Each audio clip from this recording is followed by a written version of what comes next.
Hey everyone, and welcome to another Game Explained discussion. I'm John Cartwright, and I'm joined by Derek Bittner to discuss Fire Emblem Three Houses.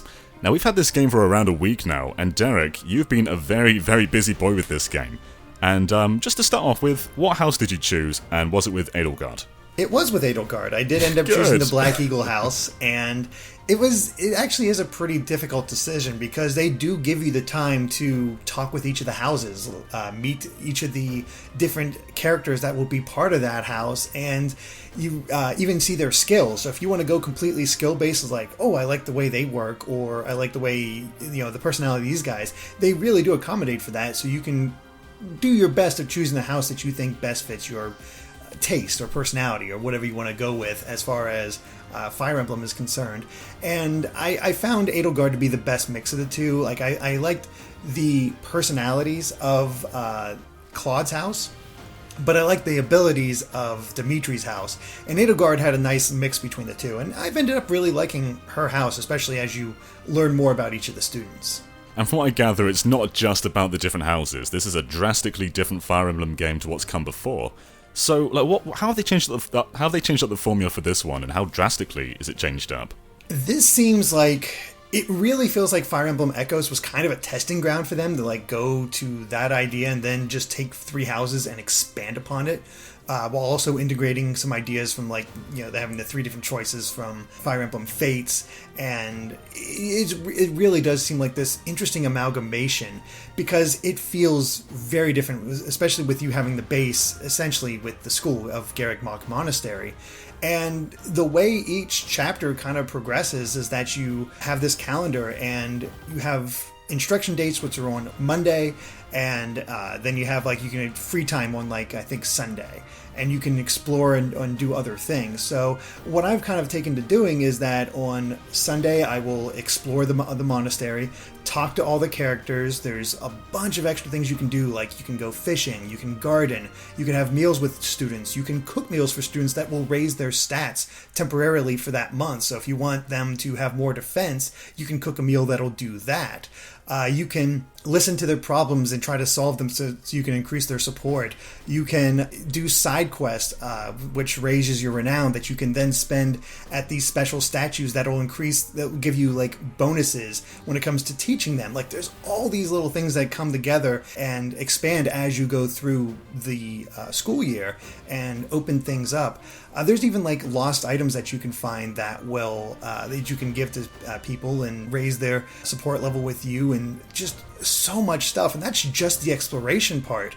There's also the ability to go into skirmishes, have extra battles, and sort of train up your students in battle and get them levels and do other special things for rewards. Sometimes side quests will have you go into one of these battles, and I've just unlocked the ability to have paralogs, which will take up one of those days where you go off in battle, because they'll give you a limit of, hey, this is when this will run out, so make sure you do it before then, or else you're not going to see that paralog, and they'll take up time as well, because you always have this management where, hey, you have this much time to do this thing. Some things cost this time, others don't, and it really becomes a game of time management versus what you want to accomplish. And it can seem a little overwhelming at first and come across as a little slow, but I'm at the point now where it just clicks and I know exactly what I want to do each month, what I want to accomplish, and just sort of go from there. And it's kind of relaxing in that way. Mm-hmm. The easy comparison there, I guess, is Persona.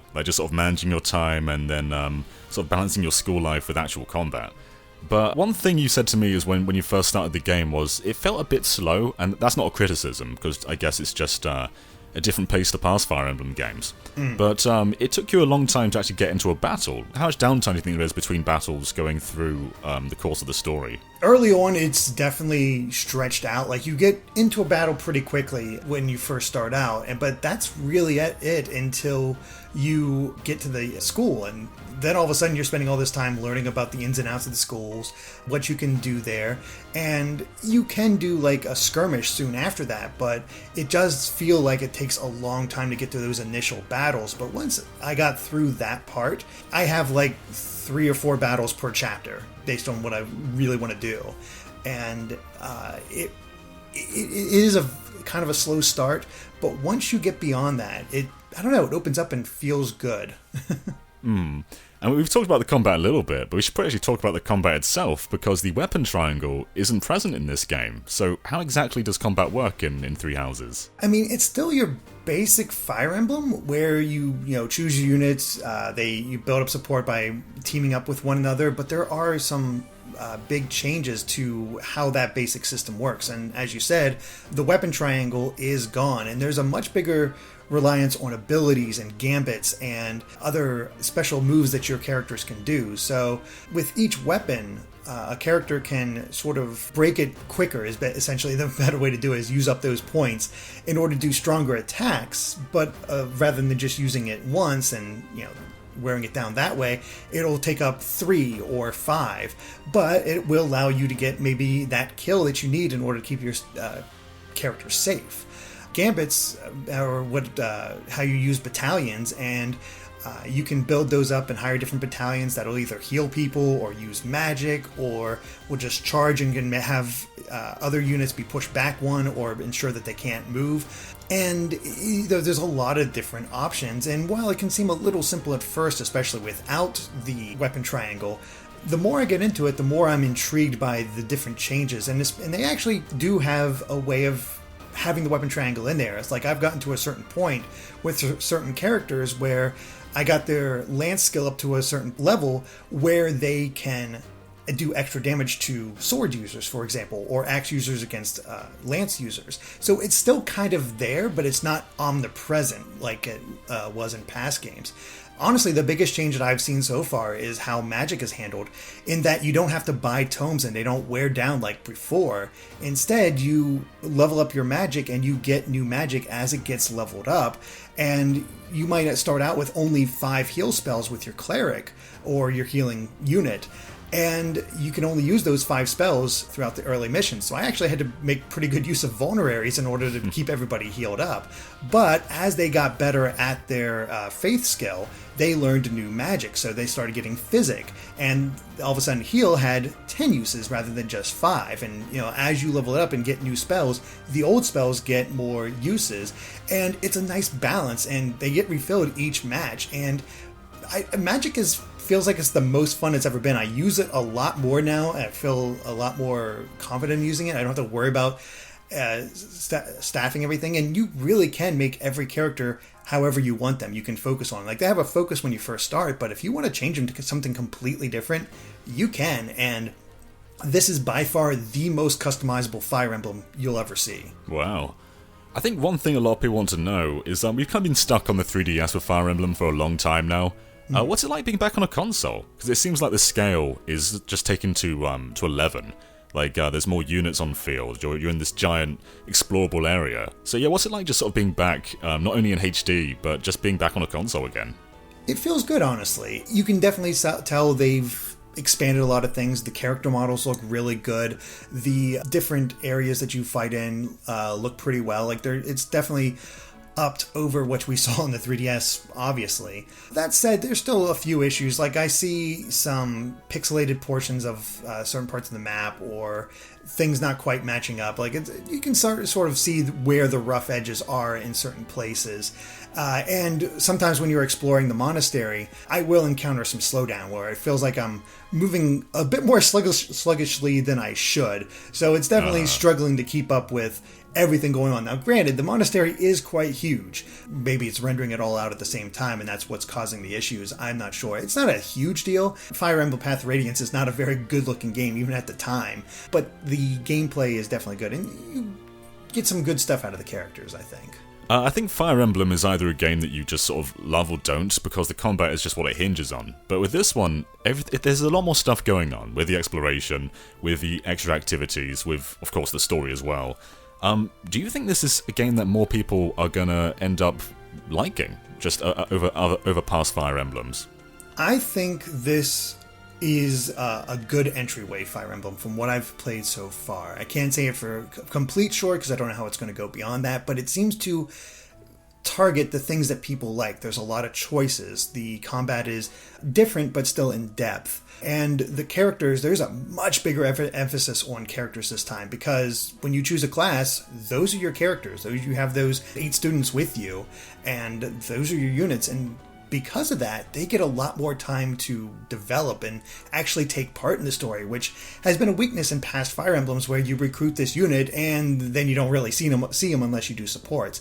And there's still a little bit of that here, but I think it does a very good job of introducing some memorable characters. Like, I wasn't sure about the cast at first. They seemed a little basic, but I've gotten to the point now where you're starting to get their level B supports. And you start learning more about the history of these characters. For example, I have this character, Bernadetta, and her whole thing is she's scared of everything. And it kind of got old seeing everybody's C rank support with her, where it's just her being scared. It's like, okay, I get it. Whatever. It's like I like her as a unit, but she's starting to really annoy me. And then all of a sudden, I had a level B support with her with my character, and all of a sudden it's like, oh my gosh, there's a tragedy behind this whole thing. Like, this is really screwed up, and it kind of recontextualized all that. And you kind of like, okay, they kind of played for humor, but when you dig in deep, it makes a lot more sense, and I think there's a lot of that here. So these are really good characters, I feel. One thing the developers have said that kind of scares me is they said the game takes around 80 hours to finish. And that's just in one route. There's 3 different houses, so that's around like 240 hours in total if you do each and every one. But one thing I want to know is, have you felt like you've impacted the story in a way that changes the progression of it?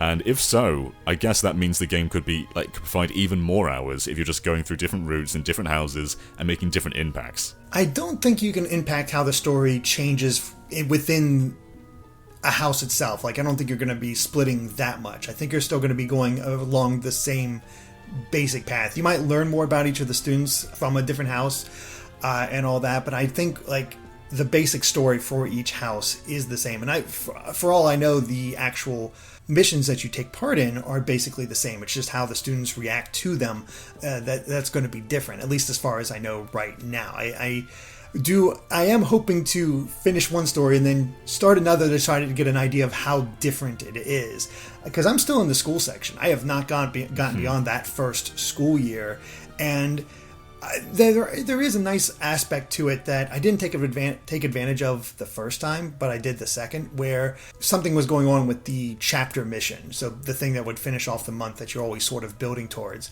And a certain character seemed very affected by them, and I was like, well, they're not part of my house, not much I can really do about it, without thinking about this aspect where you can actually not fully recruit, but have a student help out your class for that month. And I did it the next time, and they don't earn any experience or anything like that. It's just an extra unit to have if you so desire. And the advantage of that is I got the extra story beats that are associated with that character because of their relation with the person I happen to be fighting in that chapter. And it's kind of a nice aspect where you can be in a certain house, but still get the story beats from the other houses, and at least as far as the other characters. And I think that adds a lot to it. And even beyond that, you can recruit students from other houses. So if you really like a student that's in Claude's house, they'll say like, hey, if you focus on sword and magic, they'll potentially leave their house and join yours. So I've actually been working towards one student just because I wanted to try out this whole thing and seeing how much I needed to get myself up to that point. And that's kind of affected how I've focused my own character in, as far as their development. And it's interesting that way. Like, there's always, like, no matter which way you go, there's a reward for the way you develop your main character. Interesting. Now, this is very important, Derek. So you mentioned something to me about the dogs in this game. Now, do you want to tell me exactly, like, just lay it on me. Can you or can you not pet the dog? You cannot pet the dog, unfortunately. They have dogs and cats and owls roaming all around the monastery. You can't pet any of them. Oh, maybe in a post-game patch. Let's hope so. They have DLC. Maybe that'll be DLC.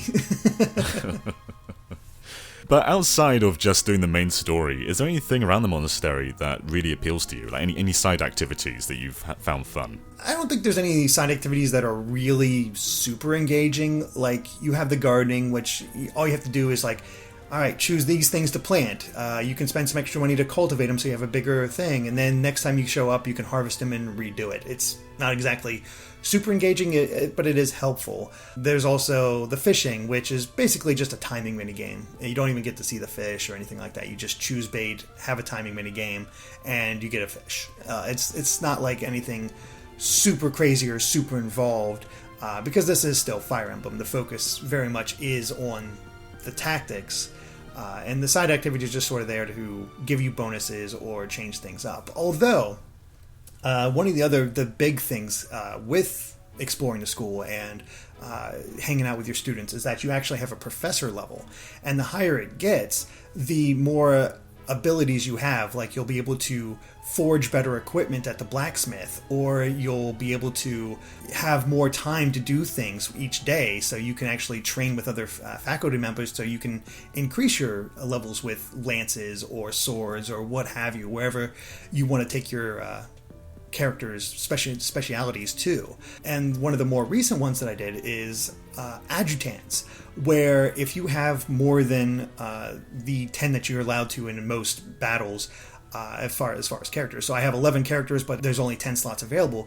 You can assign them as adjutants. So when they're leveling up their supports within one another, you can have that extra character join up with one of the people they're friends with and help them in battle and still get an experience, so nobody really gets left behind. So everything that you do and the way you increase your professor level is really engaging and really helpful. It makes me want to try to just best maximize my time so I can try to recruit this other character, make my students as best as possible, but also raise up my professor level so I can do all this. So it's interesting how you kind of balance everything.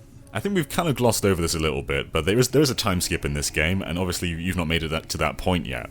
But how far do you think you are in the game at the moment, and how long have you spent in this game? Just to give an idea of when to expect this time skip. I am, when I left off, I'm just about to get to the Chapter 7 battle. So that would mean I'm about 7 months into the school year. I think it's probably going to be just a year long, so the first 12 chapters. So I'm getting close to the end of this school year, and at that point I put in about 21 hours. So I think it'll be, the way I'm going, 12 times 3, it's basically going to be about 35 hours till I get out of there, get out of the school. Wow. It's pretty crazy, and I have no idea how much longer is going with that. Now, the thing is, I say that long, but you don't have to do any of this. You don't have to focus on your students. You don't have to go around and talk to every single person in the monastery. But I do find that it enhances sort of like, here's what's going on here, or here's how this character is involved, and you can sort of learn about them. And it kind of enhances it for me. But again, though, those are all optional. If you wanted to just skip through a lot of this stuff, you absolutely can. You can have them auto-instruct and not really worry about it and just blast through this game much quicker than what I'm doing right now. But I want to see everything. I want to experience all the extras this has to offer, and that does make for a slower-paced game. But I do find myself feeling rewarded with each thing I do because I'm always going towards another goal. You'll probably also feel the effects of the time skip more if you invest yourself into the school life, because obviously that's when they're older, that's when there's a bit more conflict going on, and probably a bit more traditional Fire Emblem-y, but I guess we'll see whenever that actually happens. Yeah, I'm curious to see how that's going to go, because I have a feeling that the monastery will still serve as your home base, but I'm not quite sure how it's all going to go. There's been little hints here and there, but again, I'm not completely positive, but I will say that the story has me intrigued much more than past Fire Emblem games, because usually it's like, here's the bad guy, here's what you're working towards, it's all kind of laid out there, and there's a lot more mystery when it comes to Three Houses. Like, you don't know what exactly is going on. Like, there's tons of mysteries planted throughout it regarding your character, your father, the church itself, and what the people that you're fighting, what their goals are all about.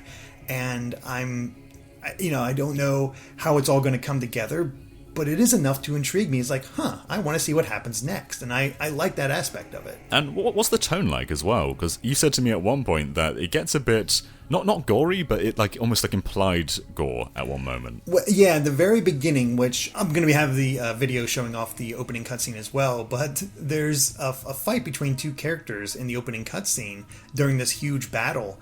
And the I guess good guy disarms the bad guy who's been slaughtering all these people, and she holds him at knife point, and she does this with her feet, a special kick, and disarms him. So it's like, oh, okay, this is Fire Emblem, it's Nintendo, no blood or anything like that. It's just like, of course they just disarmed him and captured him, and then she holds him at knife point. It's like, okay, that's how this all ends.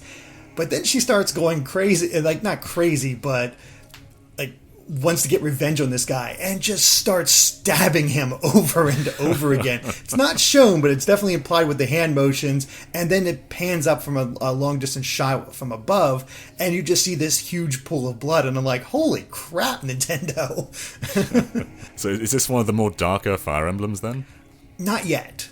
I can see it becoming dark, but there's definitely a lot of lighthearted moments in it. So we'll see which aspect they go, but they definitely play into the politics of this and all the nobles and all the crests, which are just these special things that certain characters have because of their blood relation. It doesn't come into effect too much. It's more of a story thing, but you do get a couple bonuses here and there. And they have this whole library where they just go over the history of all these houses, and it's hard to keep track because there's a lot of strange names in here and you don't know the characters too well, but they're always there to reread, and they've definitely put a lot into the world building, it seems, this time, and quite a few mysteries that I'm like, I wonder how this is going to go. So it has me invested. Are there any other things you want to mention about Three Houses before we wrap up? I think that's pretty much the majority of it. There's, of course, other aspects and always things to talk about, but I guess the final thing I'll mention is that they're definitely going all out with the presentation this time around, beyond even just the improved graphics. Again, there's issues here and there, but the graphics overall still look pretty good, and every single line of dialogue is voiced. Every single one. Wow. It is incredible how much dialogue is in this game. Everybody talks, and it's just it really carries forth and makes it seem that bigger. It's a long ways away from the occasional line of dialogue that we got with Fire Emblem Awakening, and I definitely enjoy that aspect of it. And the music, holy crap, the music is so good in this game. There are certain songs where I could just like you hear them immediately. It's just like, whoa. And the battle theme is good, and Sothis' theme is good, who is the girl sitting on the throne. That's from a couple of the trailers. But yeah, there's some really good stuff here, and I'll have to wait to see exactly how I feel as I go along it. But it's given off a bit of a slow first impression, but as I've played more and dug deep into it, I like what they're doing here. It's been a pretty slow year for the Switch so far, with Yoshi's Crafted World and then Mario Maker. I mean, those are great games, but it doesn't really do it for the entire year. Whereas this sounds like just a huge, huge game, and it might even make up for that just with how big it is and how much there is to do. So yeah, I'm pretty excited for this, and after our discussion, I'm actually pretty hyped. So if you liked what you've heard, you can find us on Facebook and Twitter. And of course, be sure to subscribe to Game Explained and ring that bell for a lot more on Fire Emblem Three Houses and other things gaming too. Until next time, bye.